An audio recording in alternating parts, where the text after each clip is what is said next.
episode 1020. It's often hard to keep up with the latest business developments. This is where the Orange County Business Journal comes in. OCBJ, as we affectionately call it here, delivers the most complete package of news and information where executives, managers, and other professionals can utilize this information in their firm and in their decision-making. I've invited finance reporter for the Orange County Business Journal, Peter Brennan, to join us today to kind of discuss some of the latest trends on his beat and what he covers here in Southern California. Peter, welcome to the program. Thank you for having me. It's great to have you. Why don't you, before we get into the substance of the interview, let the audience know a little bit about you as a professional reporter. You know, what's your track record? What's your career like? Well, let me tell you, I'm like an oxymoron. There are very few reporters in their 50s still around in the U.S. nowadays. Why is that? Well, most reporters, by the time they're in their 40s, are burned out, or their spouses are saying getting higher paying jobs or that sort of thing. And so they become editors, or they go into public relations, or they go into government, or teaching, or those sort of fields. I've been one of those few who've been lucky to been able to survive this long. Why is that? Well, one, I transitioned from covering politics into business about 25 years ago. And most reporters, one of the shocking things about reporting is that they don't understand numbers very well. You know, they're always saying, oh, I'm a left-brain person or a right-brain person. I do writing. I know the verb subject, but talk about numbers. Nah. You know, I had an editor who talked about the 18-foot yacht, you know, to give you an example. And so most reporters don't do that. I understand numbers. I love numbers. I deal with them. I look at graphs. I love graphs and the like. And so I've been fortunate to do that. And when I started out my career and back in the 80s, I spent about a decade in Latin America. So I covered I was in Venezuela for a couple of years, and then in Central America. And then the terrible thing happened. Peace broke out in Central America, and all of a sudden the editors did not want freelance stories from Central America. So I had to position myself. I was going to go cover the next civil war in Peru, but actually I ran into this Costa Rican woman. I thought she's far more interesting than a civil war in Peru. Okay. And so I married her. And, oh, my goodness. Yes, and she's from Costa Rica. And so we got married, and I looked around ways to generate higher revenue, and I saw business paid a bit better, and it was normal business hours, 9 to 5, basically, as opposed to weekends and evenings with political coverage. And so I switched there, and I was I was the founding editor of what's the Costa Rican American Chamber of Commerce Business Costa Rica magazine, and I covered business for a wide variety of publications. In Costa Rica? In Costa Rica, and then I was on somebody's Rolodex in New York, and every time something big happened in the U.S., somebody would call me. So, you know, if you look at CNN and they have a voice on the other end of a map, that was the guy. I was that guy. Okay. You know, and so then the New York Times, I freelanced for them, and the Washington Post, I freelanced for them, and the BBC, the CNN, CBC, NBC, all these acronyms I did. And so, you know, little by little, I developed revenue streams all around, and I probably have, I was freelancing for about, I'd say 30 different publications at that time in Central America. And so then the Kiplinger Fellowship offered me a full year to get a master's at the Ohio State University. There you go. And then I did that, and my wife from Costa Rica did not like the weather in Ohio really? for some reason. Yeah, shocking. I can't understand that. She said, I like Southern California. Let's go to Southern California. So then I started at the Orange County Business Journal for 3 years, and then Bloomberg hired me, and I was covering Wall Street for 15 years. And then I left Bloomberg, and then I went to, last year I was working for PIMCO, one of the world's largest bond funds. Sure. And then I also worked for Herbalife last year, which had a big ongoing fight with Bill Ackman. And then what does a financial reporter do for Herbalife?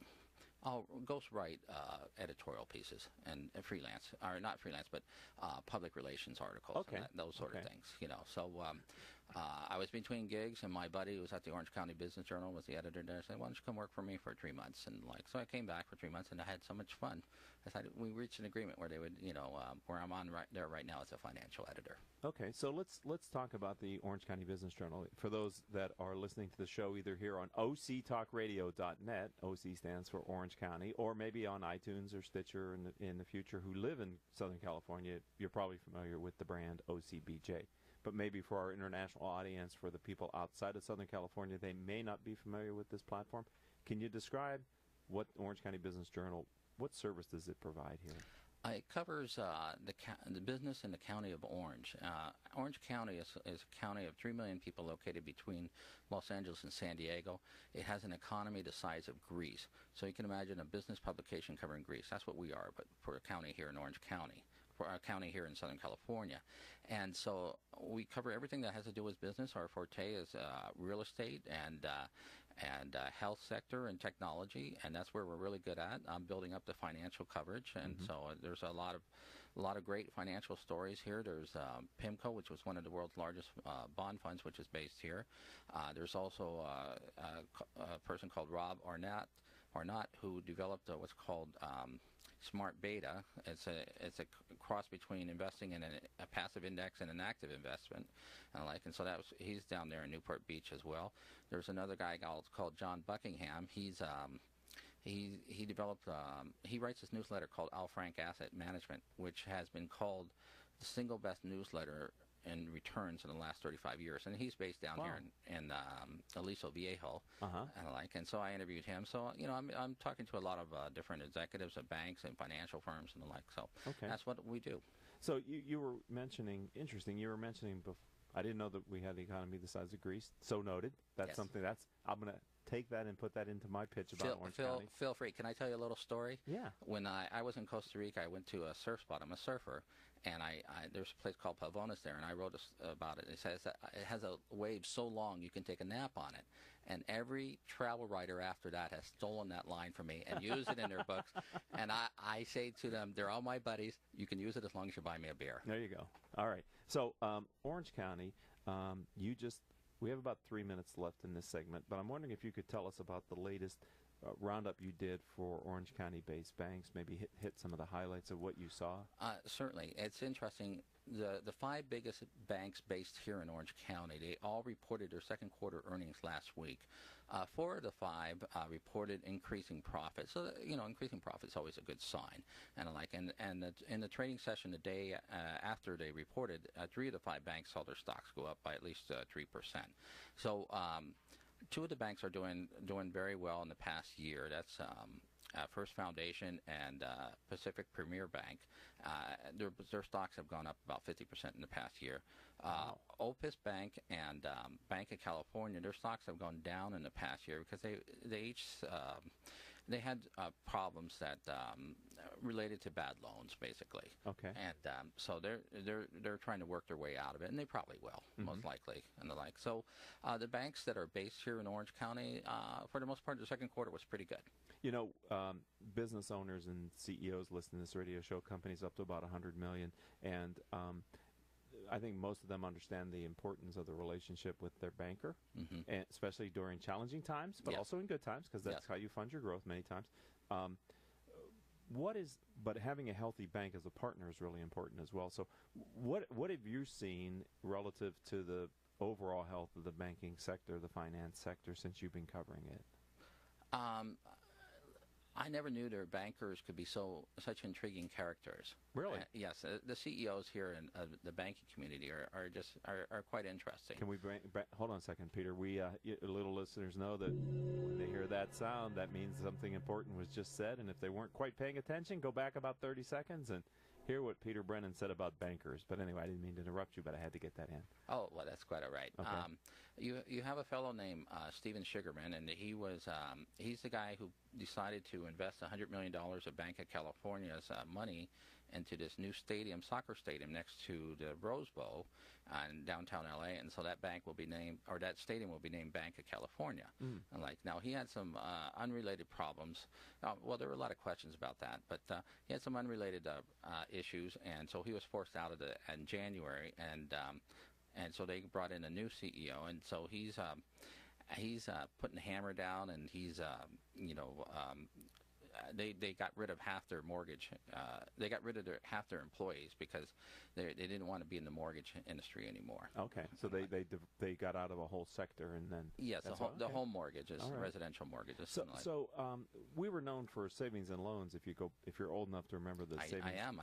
Okay, back in that day. But and we were sort of ground zero for subprime too. That's right. Okay, so it's a good bellwether then, I think, to see how the health of the financial community in Southern Southern California, and particularly in Orange County, is. And it sounds like from what your latest roundup said, I think 4 of the 5 banks showed growth and profit. Increasing profits. And, which is awesome. Yes, it's great. And, everybody's worried about what happened 10 years ago in the 2008 financial crisis. And I talk extensively, and there are quite a big number of big differences. And so they don't expect anything close to that happening again. Great. So. Well, that's good news. The other part of this market here in Southern California, and Orange County in particular, is real estate. So we're going to take a break here. For those of you that listen to the radio show either on octalkradio.net or one of the platforms that we use, iTunes, Stitcher, you know that our commercial breaks don't last very long, so don't go far from your radio or your, I don't know, maybe your smartphone, because we're going to be right back with Peter Brennan, and we're going to talk about some real estate ideas and maybe a recent transaction as well, okay? Sounds great. All right, don't go anywhere. We'll be right back after this word from me. If you are an Orange County business executive, this message is for you. Do you ever feel isolated with no place to turn for advice or feedback? Who holds you accountable to your commitments in your company? Where do you find the right resources to help you and your company grow? If you have these questions, then Critical Mass for Business might be the answer for you.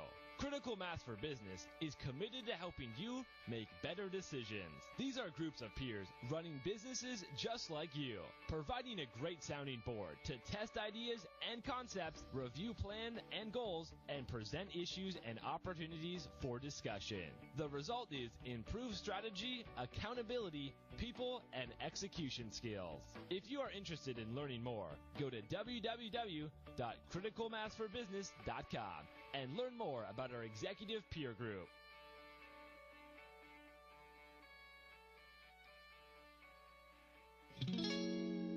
Welcome back to this edition of Critical Mass Radio Show. I am your host, Richard Franzi. We're talking with Peter Brennan, and we're talking OCBJ, which is Orange County Business Journal. Peter is the financial reporter for the Orange County Business Journal. But before we get back to him, I'd just like to say that a great way to stay informed about our guests is to sign up for our weekly newsletter. How do I do that, you ask? Go to criticalmass4business.com. That's our website. At the bottom of any page is a Join Our Mailing List box. Simply enter your email address, hit subscribe, and like magic, you'll start receiving our weekly newsletters chock full of information about our upcoming guests. And we don't do anything else with your email but give you the weekly newsletter. So please, I hope you will sign up. All right, before the break, Peter, we said we're going to look a little bit at real estate. And the reason why, correct me, or at least fill in the data here, real estate is a really important industry and sector here in Orange County in particular. That's quite true. And the Orange County Business Journal devotes a lot of coverage to real estate because of that. And people across the country, maybe around the world, have heard of names like Newport Beach. Yes. Anaheim, where Disneyland is, right? I mean, there is San Juan Capistrano, where the Swallows come back to. So maybe not in the same caliber as Anaheim and Newport Beach. Laguna, yes, right? Laguna Beach. Laguna Beach. There's been TV shows about these places, the OC. So you were just mentioning that there was a transaction that happened in Orange County. Can you? It was revealed yesterday that the property, a 3.5-acre property overlooking Newport Beach Harbor, was sold for $55 million, which is the largest sale of a private property for residential in Orange County history. You said 3.5 acres? Yes. That's a lot of prime real estate, though, isn't it? Yes, it is. Overlooking what?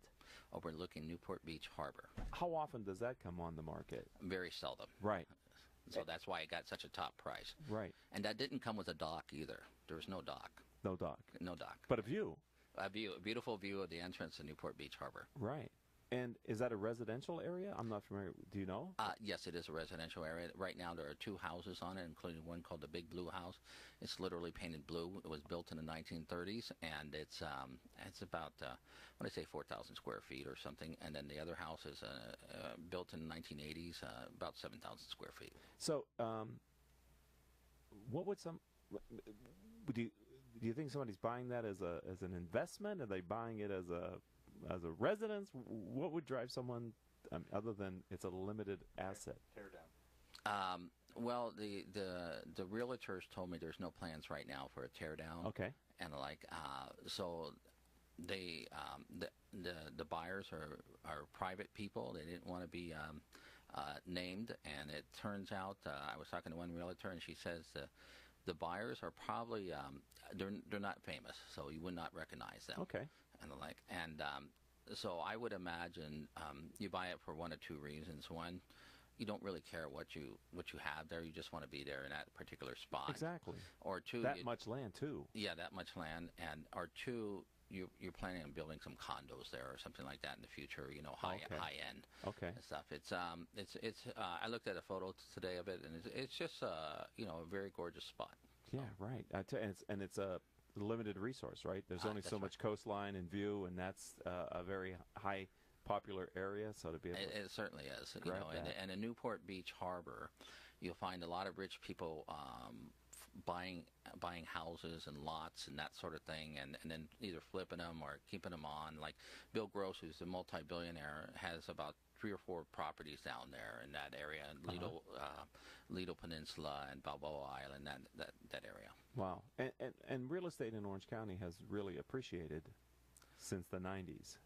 It certainly has. It's very hard to get buy real estate property here. If you look at, Chapman University did an economic survey last month, and they said that usually in the U.S. you have you have a mortgage 2 times the size of your family income.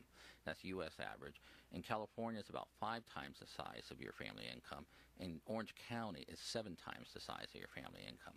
The baseline is 2 times, and Orange County is 7? That's right, yes. So, in other words, the mortgage is 7 times as much as your family brings in every year. Wow. So. That's... it's expensive here. That's a heavy mortgage to carry, right? It is, and I think it's believe it or not, it's probably not as bad as the west side of L.A. or San Francisco, which is much higher. Okay, you can find pockets of other cities and locations that have that. Yes, and much higher ratios. And you can find less expensive places to live in Orange County as well. That's right. In the northern side, generally speaking, the further you get away from the coastline, the less expensive it is. That makes sense. Yes. Right, and that's why a lot of families here in Southern California, if you don't live in Orange County, you live in the next community over. We call affectionately the Inland Empire. That's correct. For that very reason. Yes. You impact yourself with a commute, but you also get maybe more of a house or more real estate or something for less money or the same amount of money. That's quite true. I live in Irvine, and the houses are small. If I lived in Riverside, I could get a house that maybe twice as much the size.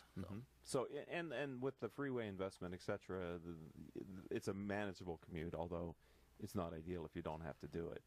That's right. Yeah, I went to Los Angeles. We're off subject, but I drove to Los Angeles last night to go to a concert at the Hollywood Bowl, which is about 57 miles from where I lived.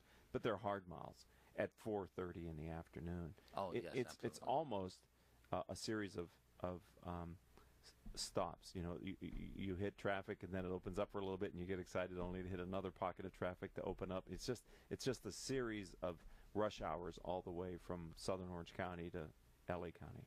That's certainly true. Yeah, and not one that I would want to do on a regular basis. I agree with you. Okay.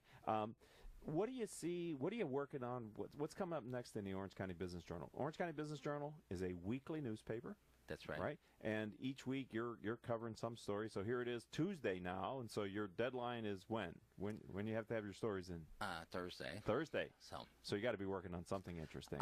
Yes, I'm working on a firm and that's located next to PIMCO near Fashion Island, and this firm basically advises people where to invest their money. And so they have about $17 billion in assets under advisement. $17 billion? Yes, $17 billion. Okay, that sounds like a lot. It is a lot. Okay. And so and they manage these funds for wealthy families and for nonprofit entities and the like. And so they're giving advice on where these people should put their money. And I'm putting together the story right now. One thing that was very interesting to me, what he said was, there's this whole trend toward passive investments. Yes. Put all your money in passive investments, low fees, and the like. And the fellow I was talking with, he was telling me that that it's a trend, but it doesn't always work. It works for large cap U.S. stocks because that's very hard for a manager to outperform. But managers are really good at outperforming in the small cap, and particularly in bonds. Okay. Bonds, you need an active manager without a doubt. So, passive investments are good for certain types, but it's not good for everything. So I'll be illuminating that in the article. Wow, I look forward to reading that, and that'll be out later this week, Friday, right? Paper comes out? Yeah, it will be out Monday. Monday, okay. It goes to bed Friday, goes to print Friday, comes out Monday with its mailing. Okay, if someone would like to learn more about the Orange County Business Journal, how do they find the paper online?